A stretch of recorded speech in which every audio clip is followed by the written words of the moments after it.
how much sleep does a puppy need? The average person doesn't realize that most puppies need 16 to 18 hours of sleep every day throughout the whole 24 hours. Most puppies are very sleep deprived, and there can be a number of reasons for that. One, we don't realize how much sleep they need, so we haven't really established a schedule for them. They're not using any type of confinement or crating, so the puppy's just kind of wandering and coming and going all day and all night, so we don't really realize that they're overtired. They're not getting enough sleep because we're not really monitoring it. So what do we do about that? Well, one of the most helpful things that you can do is crate train your puppy. Start from the day they come home, get them acclimated to their crate, get them comfortable going in their crate, and slowly start to build a daily schedule that involves 16 to 18 hours of sleep in the crate.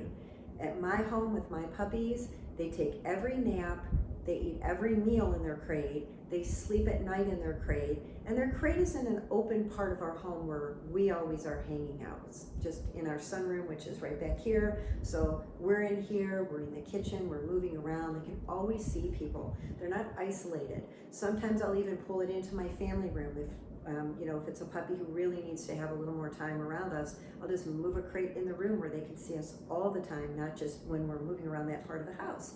But we need to understand the importance for that need for sleep, because if they aren't getting enough sleep, you're going to have a puppy who is more bitey, more barky, more mischievous, harder to, I call entertain. Like, nothing you do is enough. You try playing with them, walking them, throwing toys, doing all these things, and they are just spinning out of control all the time. And as the day wears on, they become more frustrated and basically more obnoxious. A lot of people report that evenings are the worst times with their puppy, and it's because the puppy's exhausted. They've gone the whole day, they're not sleeping, they're not getting the rest that they need.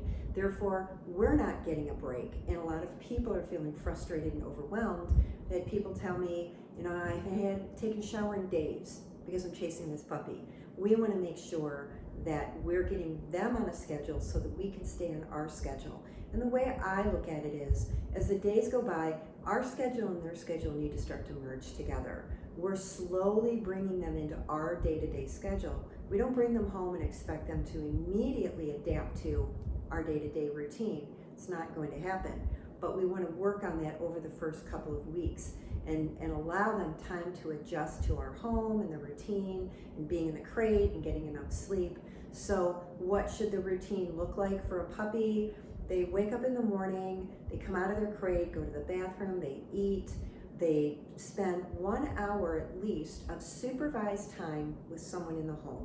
And supervised means eyes on, not they're roaming around and you're on your computer, or you're in the shower and the puppy's running around the house. It means if you're going to give them that 1 hour, you need, or someone needs to be interacting with them, watching them. The free time could include playing, going for a walk, chewing on toys, anything, whatever you want it to be, or a combination of all of those things. An hour is a long time for a puppy to be awake. And then after that hour, they go back out to the bathroom, offer them a drink of water, then they go into their crate, and they typically take a nap for 2 to 3 hours. They're exhausted at that point. They wake up, have lunch, bathroom, another hour or so of supervised time. Then they go back in bathroom, drink of water, back into the crate for another nap. Now you wake up, it's dinner time, and then you just keep repeating this routine until they're ready to go to bed at night. If you do this, you're finding they're having these big blocks of sleep throughout the day. So they're not exhausted as the day wears on. They're frustrated, they're tired, they've had too much mental stimulation, they can't handle much of anything, and then it's the end of the day for you, and you're tired, and now you have a frantic puppy to deal with until bedtime. A tired puppy is not a happy puppy, meaning over-exercising them. The common mistake that people will make is the puppy will start to get really overactive and borderline obnoxious, and we think, well, I'll go run him around for 3 hours in the yard. I'll take him out and throw the ball 500 times. I'll get him really, really, really tired. And what you find sometimes is you rev them up even more. So instead of coming in and having a nice nap, they're even more obnoxious and more tired. So we want to think about balancing that. They need an adequate amount of exercise. They need an adequate amount of sleep. They need an adequate amount of time with people. That overstimulation is not good for them. They don't self-regulate. They don't handle it well. So if you get them in a good routine, over time, it starts to blend with your routine, meaning you can take a shower, you can read a book on the couch, you can work if you're working from home, or you can leave the house and go to work. It all has to come together over the period of maybe 2 to 4 weeks, but it all starts with establishing a schedule, getting them on a schedule, and then keeping them on a schedule. Now, the schedule's going to change as they get older. My dogs weren't taking the same naps that they did when they were puppies. They might take them at different times of the day. I also didn't have to keep them confined as much, so things just become a lot easier. They kind of go with the flow, but you can't expect that from a young puppy or an adult dog that's new to your home. So getting this schedule set from the very beginning, knowing it's going to change. What they do the day they arrive is going to be different 2 weeks later. It's going to be different 4 weeks later, but you have to get the process going.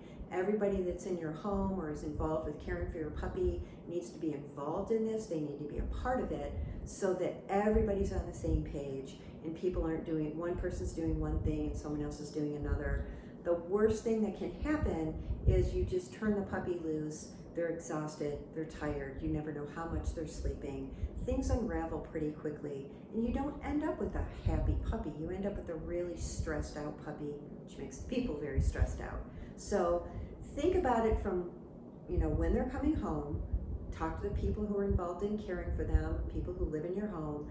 How can everybody get on board with the same thing? Everybody benefits from it, especially your puppy, but you can't feel that it's your job to entertain this puppy 24 hours a day.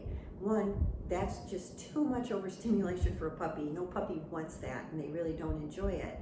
They do need time with you. They need to be with their family. They need to be having fun. They need to explore the world. They need training. They need all of these things, but they need it in chunks of time. They don't need it hours at a time, day after day after day. So kind of prioritize things, put your schedule together, get your puppy on a really good routine, and you're going to be shocked when you see how much they really need to sleep every day and how much they benefit from it.